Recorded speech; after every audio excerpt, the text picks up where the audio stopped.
Namo, kalian memang anakku yang berbakti.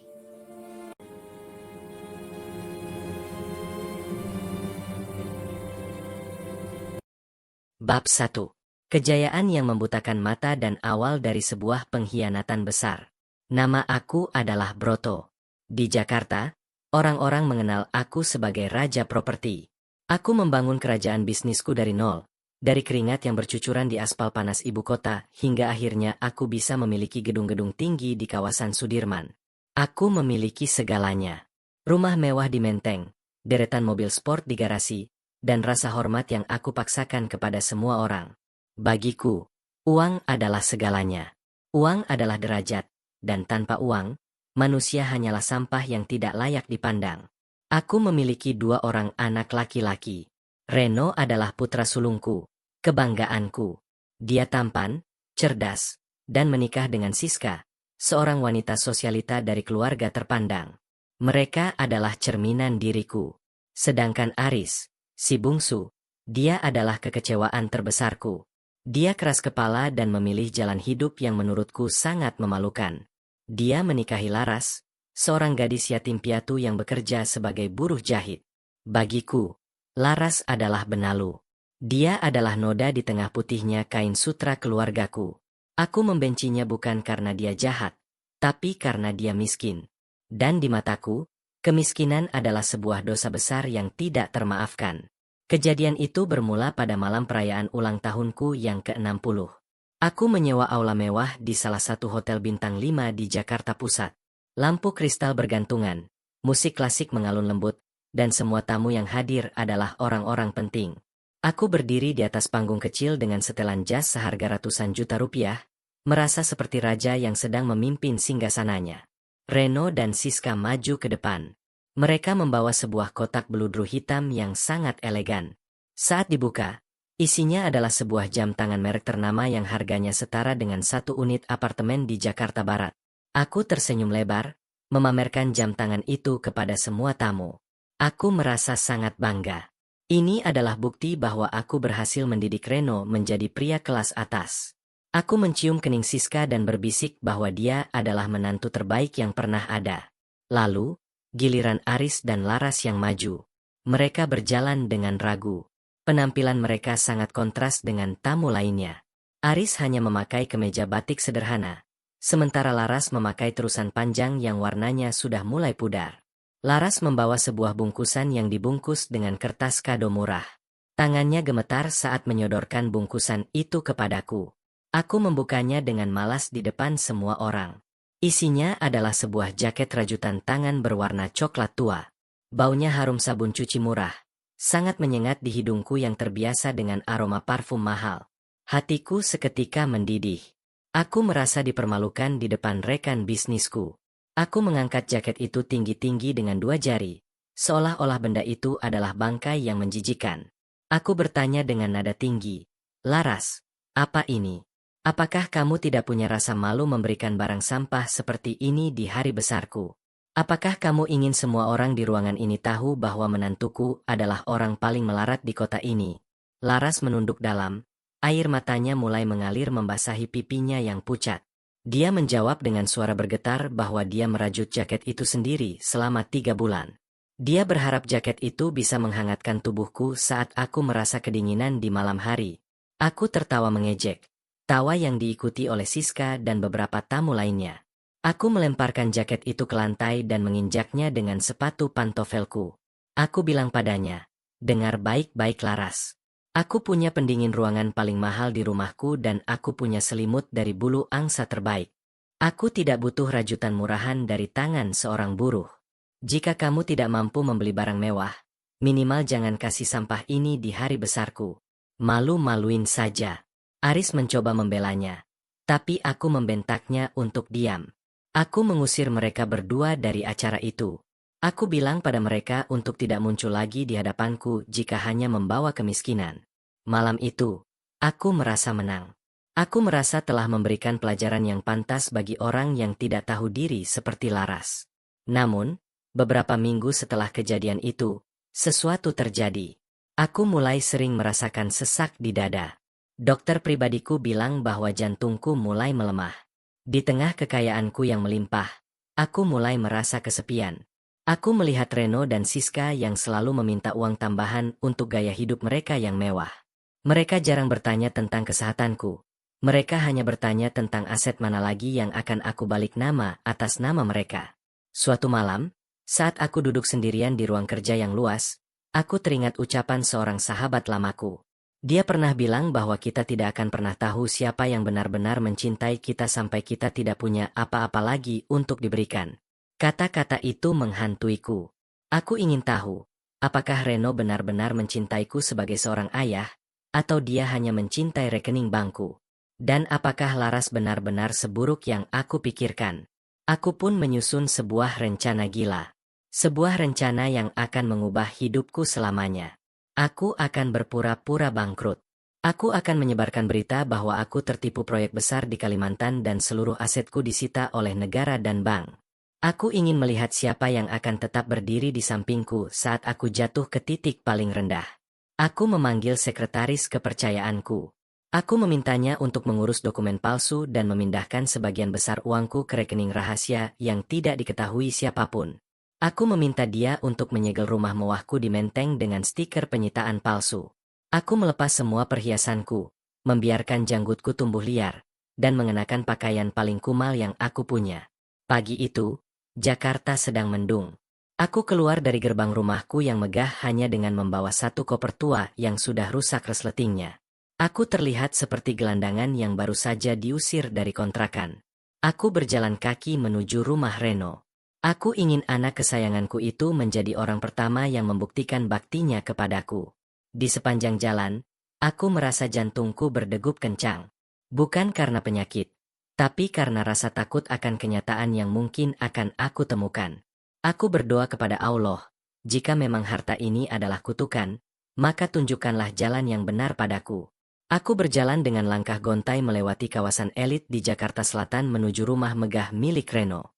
Aku membayangkan Reno akan memelukku, menangis bersamaku, dan bilang bahwa semuanya akan baik-baik saja karena kita adalah keluarga. Namun, saat aku sampai di depan pagar rumah Reno yang menjulang tinggi, aku melihat Siska sedang bersiap-siap masuk ke dalam mobil mewahnya. Dia melihatku dari kejauhan. Wajahnya yang cantik seketika berubah menjadi sangat masam. Dia tidak menyambutku, dia justru menutup hidungnya seolah-olah ada bau busuk yang mendekat. Aku mendekat dengan suara yang aku buat serak dan lemah. Siska, ini Papa. Papa sedang tertimpa musibah besar. Perusahaan Papa hancur. Rumah Papa disita. Bolehkan Papa tinggal di sini sementara waktu? Siska bahkan tidak membukakan pintu pagar. Dia berdiri di balik jeruji besi yang dingin dan berkata dengan nada yang sangat tajam. Papa jangan bercanda. Berita tentang kebangkrutan Papa sudah tersebar di grup WhatsApp sosialita kami. Papa tahu tidak, gara-gara Papa, aku jadi malu bertemu teman-temanku. Mereka semua menertawakanku karena punya mertua yang jatuh miskin dalam semalam. Dan sekarang Papa mau tinggal di sini. Jangan bawa sial ke rumah kami. Pak, kami juga sedang pusing memikirkan cicilan mobil dan biaya sekolah anak-anak yang sangat mahal. Cari saja kontrakan murah di pinggiran Jakarta. Jangan di sini. Aku tertegun. Hatiku seperti dihantam palu godam. Aku melihat ke arah jendela lantai 2, di mana aku tahu Reno sedang berada di sana. Aku melihat bayangannya di balik tirai, tapi dia tidak turun. Dia tidak keluar untuk membantuku. Dia membiarkan istrinya menghinaku di pinggir jalan. Aku memohon sekali lagi, Siska, Papa haus. Bolehkan Papa minta air minum saja? Siska mendengus kesal. Dia masuk ke dalam dan kembali dengan sebuah gelas plastik bekas yang isinya air keran. Dia meletakkan gelas itu di atas tembok pagar dengan kasar. Ini airnya. Setelah minum segera pergi ya. Jangan lama-lama berdiri di depan rumah kami. Nanti disangka pengemis oleh tetangga. Aku memandangi gelas plastik itu dengan nanar. Air matanya mulai menggenang. Inikah menantu yang dulu aku puja-puja? Inikah anak kandung yang aku banggakan? Aku tidak meminum air itu. Aku berbalik badan dan meninggalkan rumah itu dengan hati yang hancur berkeping-keping. Aku berjalan di tengah rintik hujan yang mulai turun membasahi Jakarta. Pakaianku basah, tubuhku menggigil. Tapi rasa sakit di hatiku jauh lebih dingin daripada air hujan ini. Langkahku membawaku semakin jauh dari kemewahan. Aku menuju ke arah Jakarta Timur, ke sebuah gang sempit di mana Aris dan Laras tinggal. Aku ragu. Sangat ragu. Aku ingat betapa jahatnya aku pada mereka. Aku ingat jaket yang aku injak-injak itu. Aku tidak yakin mereka akan membukakan pintu untukku. Mungkin mereka akan membalas dendam. Mungkin mereka akan menertawakanku. Aku berhenti di depan sebuah rumah petak kecil dengan dinding yang catnya sudah mengelupas. Di depannya terparkir sebuah motor tua yang joknya sudah robek ditambal lakban. Itu adalah motor yang digunakan Aris untuk mencari nafkah sebagai ojek online. Aku berdiri di sana cukup lama, ragu untuk mengetuk pintu. Hujan semakin deras, petir menyambar di langit Jakarta, seolah-olah ikut merasakan badai yang ada di dalam jiwaku. Aku mengangkat tangan yang gemetar dan mulai mengetuk pintu kayu yang sudah rapuh itu.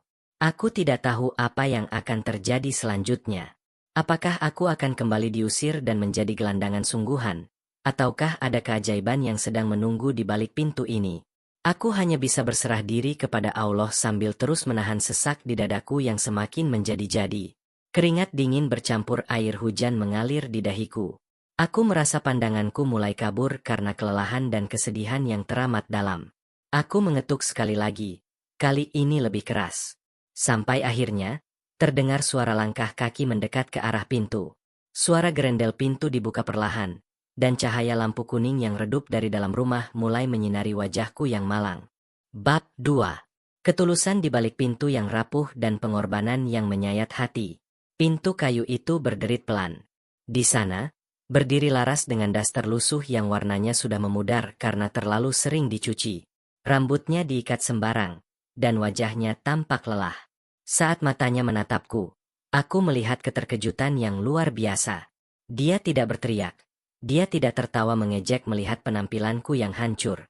Detik itu juga, dia langsung melepaskan kain lap di tangannya dan menarik lenganku yang basah kuyup. Bapak, ya Allah, Bapak kenapa bisa seperti ini? Ayo masuk Pak, jangan berdiri di tengah hujan, nanti Bapak bisa sakit parah. Suaranya penuh dengan kekhawatiran yang tulus. Bukan nada bicara seorang menantu yang mendendam karena pernah dihina habis-habisan. Dia membimbingku masuk ke dalam rumah petaknya yang sempit di kawasan Kampung Melayu, Jatinegara. Rumah itu sangat kecil. Mungkin hanya sepertiga dari luas kamar mandiku di Menteng. Ruang tamunya menyatu dengan ruang makan. Dan hanya ada satu kamar tidur yang dipisahkan oleh tirai kain yang sudah tipis. Bau ruangan itu sangat khas. Perpaduan antara bau minyak kayu putih dan tumisan bawang. Tidak ada pendingin ruangan yang mewah. Hanya ada sebuah kipas angin kecil yang suaranya berisik berputar di sudut ruangan. Laras dengan sigap mengambilkan handuk kering. Dia memintaku duduk di sebuah kursi kayu tua yang alasnya sudah sedikit miring. Bapak tunggu di sini ya. Laras ambilkan baju ganti punya Mas Aris. Walaupun mungkin agak sempit di badan Bapak, tapi yang penting kering dulu. Dia berlari kecil menuju lemari plastik di sudut ruangan. Hatiku terasa perih. Aku melihat sekeliling. Di dinding yang lembab itu, aku melihat sebuah foto pernikahan mereka. Foto yang dulu aku larang untuk dipajang di rumahku. Di foto itu, Aris dan Laras tersenyum bahagia meskipun hanya mengenakan pakaian sederhana. Dan di bawah foto itu, di atas sebuah meja kecil, aku melihat sesuatu yang membuat dadaku seperti diremas-remas. Itu adalah jaket rajutan tangan berwarna coklat tua. Jaket yang dulu aku lempar ke lantai dan aku injak dengan sepatu mahalku. Jaket itu sudah bersih, harum, dan diletakkan dengan sangat rapi, seolah-olah benda itu adalah barang paling berharga di rumah ini. Laras datang membawa kaos oblong dan celana panjang milik Aris. Dia melihat pandanganku tertuju pada jaket itu. Dia tersenyum kecil, senyum yang sangat tulus tanpa sedikit pun rasa benci. Bapak, jaket itu selalu Laras cuci setiap minggu. Laras tahu Bapak mungkin tidak suka. Tapi Laras selalu berharap suatu saat nanti Bapak mau memakainya saat udara Jakarta sedang dingin. Laras simpan baik-baik karena ini adalah satu-satunya kenangan saat kami berkunjung ke tempat Bapak. Aku tidak bisa berkata-kata. Lidahku keluh. Aku yang dulu menganggapnya sampah, kini justru sedang ditolong oleh orang yang aku injak harga dirinya. Aku masuk ke kamar mandi yang sempit untuk berganti pakaian. Air matanya jatuh tanpa bisa aku tahan. Aku menangis tanpa suara di bawah kucuran air bak yang dingin. Bagaimana mungkin aku bisa sebuta ini selama bertahun-tahun? Aku memuja harta yang ternyata tidak bisa memberiku kehangatan sedikit pun saat aku kehujanan. Setelah berganti baju, Laras menyuguhiku segelas teh manis hangat dan semangkuk mie instan dengan satu butir telur di atasnya. Pak, maaf ya, hanya ini yang ada di dapur. Aris belum pulang? Dia masih narik ojek karena sedang banyak pesanan di area stasiun Tebet. Bapak makan ya, mumpung masih hangat. Aku memakan mie itu dengan tangan yang gemetar. Rasanya jauh lebih nikmat daripada hidangan hotel bintang 5 yang aku makan beberapa minggu lalu. Di tengah aku makan, pintu depan terbuka. Aris masuk dengan jaket ojek online-nya yang basah. Dia tampak sangat lelah. Wajahnya kusam terkena polusi jalanan Jakarta. Saat dia melihatku duduk di meja makannya, dia terdiam mematung di ambang pintu. Bapak, ucapnya pelan. Dia tidak marah. Dia tidak mengusirku. Dia langsung mendekat dan mencium tanganku dengan takzim. Sebuah penghormatan yang sudah lama tidak aku dapatkan dari Reno. Aris bertanya dengan suara rendah, apa yang terjadi dengan Bapak? Kenapa Bapak bisa ada di sini dengan keadaan seperti ini? Aku menceritakan skenario bohongku. Aku bilang bahwa aku sudah kehilangan segalanya. Aku bilang bahwa Reno dan Siska mengusirku. Aku ingin melihat reaksinya. Aris terdiam sejenak, dia menatap istrinya, lalu kembali menatapku. Dia memegang bahuku dengan erat. Pak, rumah ini memang kecil. Atapnya juga kadang bocor kalau hujan terlalu deras seperti sekarang. Tapi ini rumah Papa juga. Selama Aris masih punya tenaga untuk narik ojek, Papa tidak akan kelaparan. Kita mulai semuanya dari nol sama-sama ya Pak. Papa jangan sedih. Yang penting kita masih punya satu sama lain. Malam itu, mereka memberikan satu-satunya kamar tidur untukku. Mereka sendiri tidur di ruang tamu hanya beralaskan kasur lantai yang tipis. Aku tidak bisa tidur. Aku mendengarkan suara batuk Aris yang tampaknya kelelahan dan suara bisikan Laras yang menenangkannya. Hatiku benar-benar hancur melihat perjuangan mereka. Keesokan harinya, aku mulai menjalankan rencana tahap selanjutnya. Aku berpura-pura sakit jantungku kambuh. Aku ingin melihat sejauh mana mereka akan berkorban untukku yang sudah jahat ini. Aku memegang dadaku dan jatuh tersungkur di lantai ruang tamu saat Laras sedang menyapu. Bapak, teriak Laras histeris. Dia langsung menghampiriku dan memangku kepalaku. Aris yang baru saja akan berangkat kerja langsung membatalkan pesanannya dan menggendongku keluar gang menuju puskesmas terdekat. Namun, karena peralatannya tidak lengkap, dokter menyarankan untuk membawaku ke rumah sakit yang lebih besar. Disinilah ujian yang sesungguhnya dimulai. Aku dibawa ke sebuah rumah sakit di daerah Jakarta Timur. Dokter bilang aku harus diobservasi di ruang perawatan. Biayanya tentu tidak murah bagi orang seperti Aris dan Laras. Aku memejamkan mata, berpura-pura tidak sadarkan diri, tapi telingaku tetap tajam mendengar percakapan mereka di luar ruangan. Mas, tabungan kita hanya ada 500.000 rupiah. Itu pun untuk bayar kontrakan bulan depan. Bagaimana dengan biaya rumah sakit Bapak? Suara Laras terdengar sangat cemas. Dia terisak pelan. Aris menjawab dengan suara yang bergetar namun berusaha tegar. Mas akan jual motor Mas. Laras. Itu satu-satunya jalan. Tanpa motor, Mas memang tidak bisa kerja. Tapi nyawa Bapak lebih penting dari segalanya. Kita bisa cari pinjaman dulu ke teman-teman ojek Mas. Jangan Mas. Kalau motor dijual, kita tidak punya penghasilan sama sekali. Laras terdiam sejenak. Aku mendengar suara gesekan logam. Mas, bawa ini ke toko emas di depan pasar Jatinegara. Ini cincin kawin kita. Mungkin harganya cukup untuk uang muka perawatan Bapak dan beli obat-obatan awal. Aku tersentak di dalam hati. Cincin kawin. Itu adalah satu-satunya harta yang mereka miliki. Dan Laras, wanita yang aku sebut parasit, ingin menjualnya demi orang yang pernah meludahinya dengan kata-kata kasar. Aku merasa menjadi manusia paling jahat di muka bumi ini. Aku ingin bangun dan menghentikan mereka. Tapi aku harus menyelesaikan ujian ini sampai akhir. Aku ingin tahu seberapa jauh ketulusan itu bisa bertahan. Beberapa jam kemudian, Laras kembali. Dia membawa bungkusan obat dan makanan untukku. Dia duduk di samping tempat tidurku, menggenggam tanganku yang keriput, dan mulai membacakan doa-doa kepada Allah agar aku segera sembuh. Dia mengira aku masih pingsan. Dia berbisik pelan di dekat telingaku. "Bapak, cepat sembuh ya." Laras sudah maafkan semua ucapan Bapak dulu. Laras tidak benci Bapak. Laras sayang Bapak seperti Laras sayang pada ayah kandung Laras sendiri. Bapak jangan khawatir soal biaya. Allah pasti akan bantu kita. Yang penting Bapak harus sehat lagi agar kita bisa makan malam bersama lagi di rumah. Air mataku hampir saja tumpah. Aku harus sekuat tenaga menahannya agar sandiwaraku tidak terbongkar.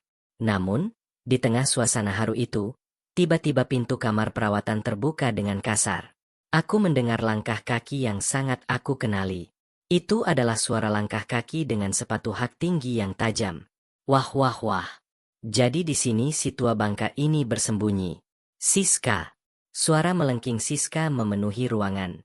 Aku tetap memejamkan mata. Ingin tahu apa yang akan dilakukan menantu kesayanganku itu di sini. Laras berdiri dengan sopan. "Mbak Siska, apa kabar? Mau menjenguk Bapak ya?" Siska tertawa mengejek. Tawa yang sangat dingin dan menusuk. "Menjenguk? Kamu pikir aku kurang kerjaan apa datang ke rumah sakit bau ini hanya untuk melihat orang yang sudah tidak punya apa-apa? Aku datang ke sini karena aku tahu kalian pasti tidak punya uang untuk bayar biaya rumah sakit ini. Dan aku tidak mau pihak rumah sakit menghubungi Reno untuk meminta pertanggungjawaban." Siska berjalan mendekati tempat tidurku.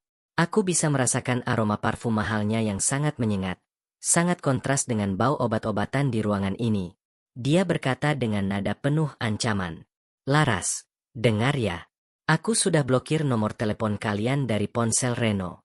Jangan pernah berani minta bantuan 1 rupiah pun pada kami. Kalau si tua ini mati, ya sudah, itu urusan kalian. Jangan coba-coba bawa masalah ini ke kami. Oh ya, aku dengar kamu jual cincin kawinmu ya. Kasihan sekali. Memang benar kata orang miskin itu selamanya akan tetap melarat." Tiba-tiba, aku mendengar suara tamparan yang sangat keras. Suasana seketika menjadi sangat sunyi. Aku terkejut. Siapa yang berani menampar Siska? Apakah Aris? Ataukah Laras yang selama ini pendiam akhirnya melawan? "Cukup Mbak Siska." Suara Laras terdengar sangat tegas dan penuh amarah yang tertahan. "Mbak boleh hina saya. Mbak boleh rendahkan saya karena saya miskin. Tapi jangan pernah Mbak sebut Bapak sebagai si tua bangka yang tidak berguna. Beliau adalah ayah dari suami Mbak.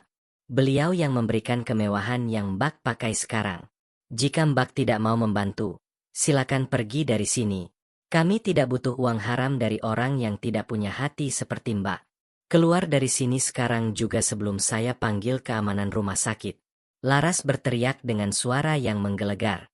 Aku tidak pernah menyangka Laras yang lembut bisa menjadi seberani itu demi membelaku. Aku mendengar suara Siska yang mendengus geram. Lalu suara sepatunya menjauh dan pintu tertutup dengan bantingan keras. Ruangan kembali sunyi. Hanya terdengar suara isak tangis Laras yang kembali pecah. Dia memegang tanganku lebih erat lagi, seolah-olah takut aku akan diambil oleh orang jahat.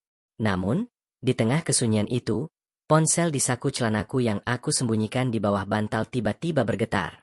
Itu adalah ponsel khusus yang hanya diketahui oleh sekretaris pribadiku. Getarannya terasa sangat kuat. Aku tahu ini adalah berita penting dari kantor pusat. Mungkin rencana kepura-puraan ini sudah sampai pada titik di mana aku harus membuat keputusan besar. Atau mungkin, ada sesuatu yang terjadi dengan aset-asetku yang sedang dipantau oleh Reno secara diam-diam. Aku merasakan jantungku berdebar sangat kencang. Kali ini bukan karena penyakit, tapi karena ada sesuatu yang tidak beres. Aku harus segera mengambil tindakan sebelum semuanya terlambat. Tapi bagaimana caranya aku melakukannya tanpa merusak momen ketulusan Laras ini? Tiba-tiba, suara langkah kaki kembali terdengar di koridor. Kali ini bukan satu orang, tapi beberapa orang dengan langkah yang sangat terburu-buru. Mereka berhenti tepat di depan pintu kamarku. Suara perdebatan kecil terdengar di luar. Siapa mereka? Apakah Reno kembali bersama pengacaranya untuk memaksaku menandatangani sesuatu?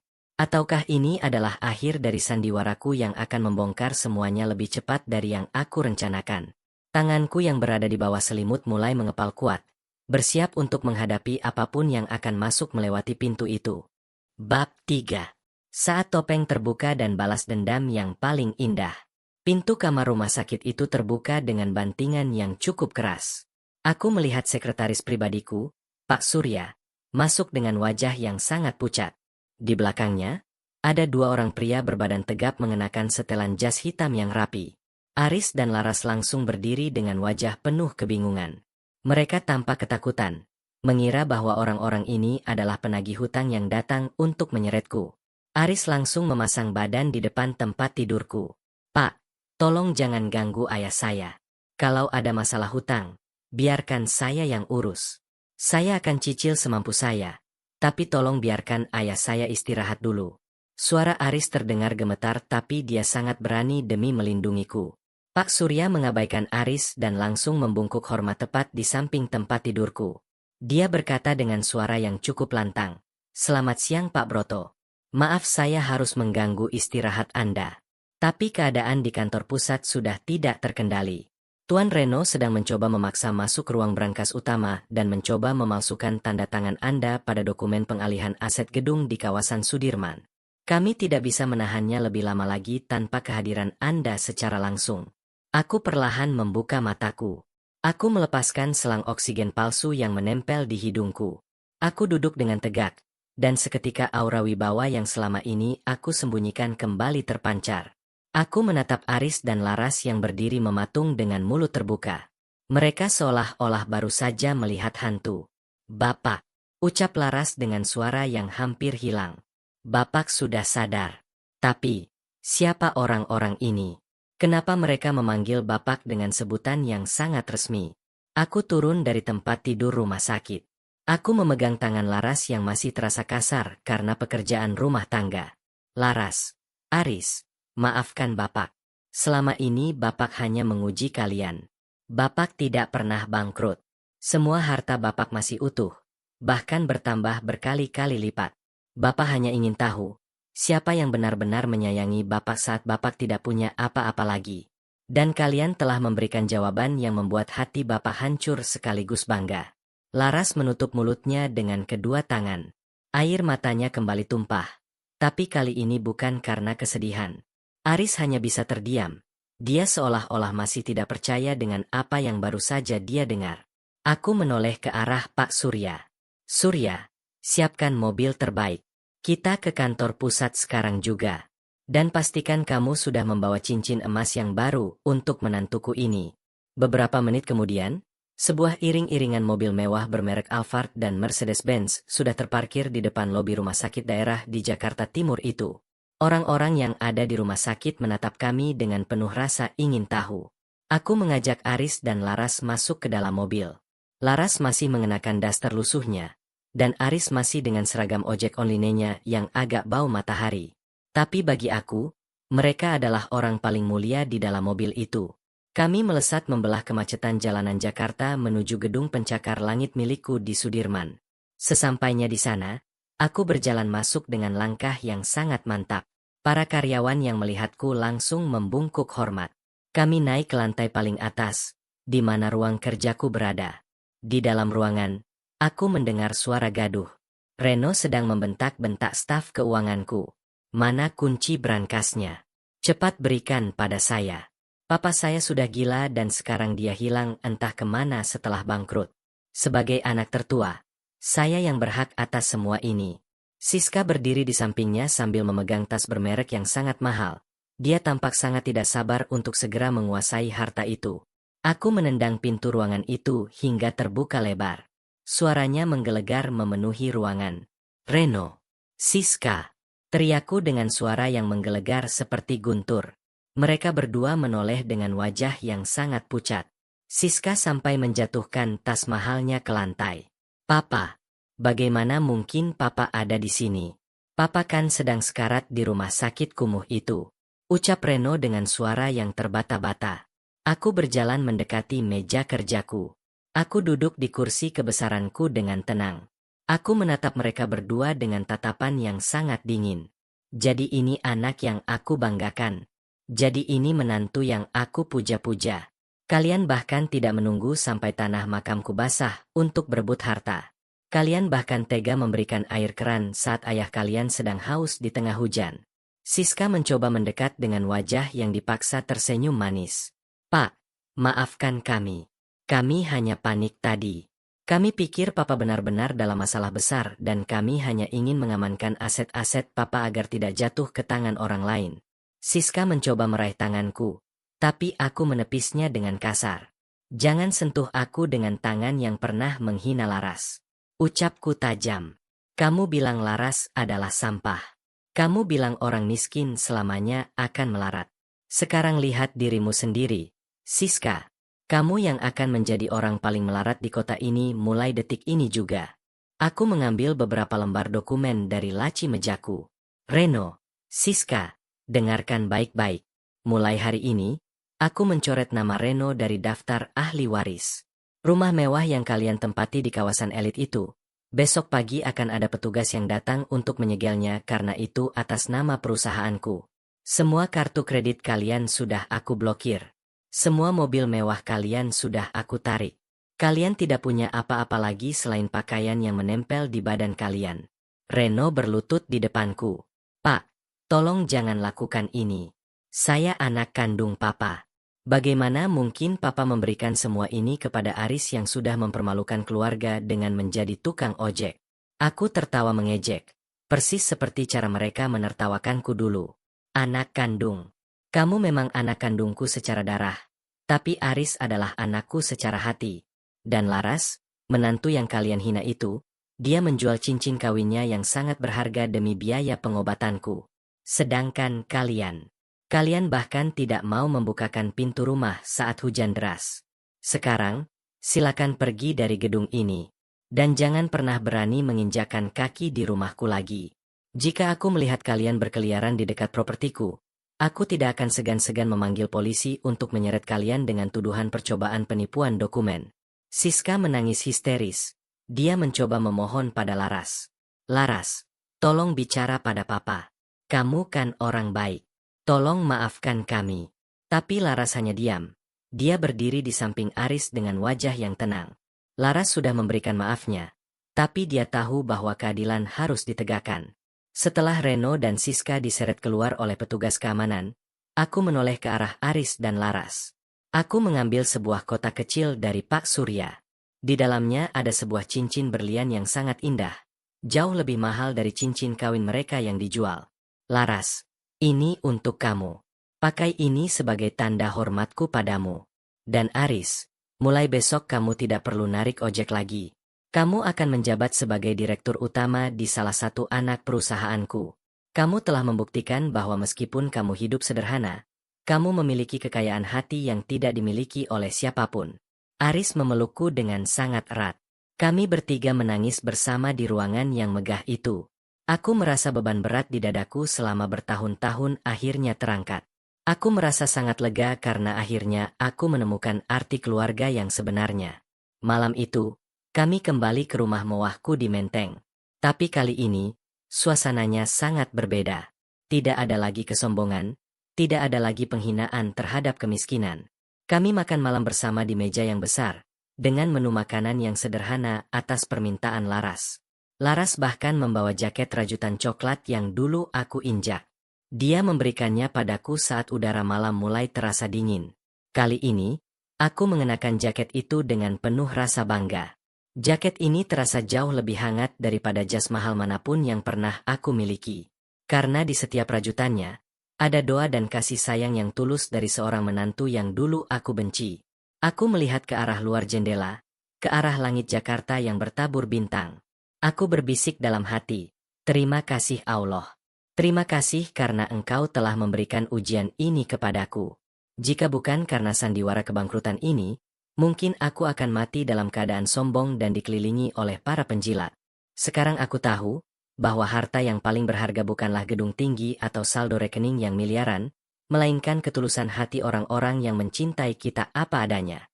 Aku memandang Aris dan Laras yang sedang tertawa bahagia. Aku berjanji dalam hati, aku akan menggunakan sisa hidupku untuk membantu banyak orang yang kekurangan. Aku ingin menjadi seperti Laras, yang meskipun hidup dalam keterbatasan, tetap bisa memberikan kehangatan bagi orang lain. Keesokan harinya, aku mengajak mereka ke sebuah panti asuhan di pinggiran Jakarta. Aku ingin mereka yang mengelola yayasan kemanusiaan yang baru aku bentuk. Laras tampak sangat bahagia saat bermain dengan anak-anak yatim di sana. Dia memang memiliki jiwa seorang ibu yang sangat luar biasa. Sedangkan Reno dan Siska, aku dengar mereka sekarang tinggal di sebuah kontrakan kecil di pinggiran kota. Reno mencoba mencari pekerjaan tapi selalu ditolak karena reputasinya yang buruk sebagai anak yang tidak berbakti. Siska terpaksa menjual tas-tas mahalnya satu persatu untuk sekadar membeli makan. Aku sengaja membiarkan mereka merasakan apa yang dulu dirasakan oleh Aris dan Laras. Bukan karena aku dendam, tapi karena aku ingin mereka belajar bahwa roda kehidupan itu berputar. Suatu hari, saat aku sedang duduk di taman rumah, aku teringat saat aku hampir saja menyerah karena sesak napas di rumah sakit. Aku teringat saat Laras membisikkan doa di telingaku di ruangan ICU yang dingin. Saat itu, aku merasa nyawaku seperti sudah di ujung tanduk, tapi doa tulus itulah yang seolah-olah memberiku kekuatan untuk tetap bertahan. Kini, hidupku sudah lengkap. Aku tidak lagi mengejar pengakuan dari rekan bisnisku. Aku tidak lagi peduli dengan jam tangan mewah atau mobil sport terbaru. Aku hanya ingin menghabiskan waktu bersama anak dan menantuku yang tulus ini.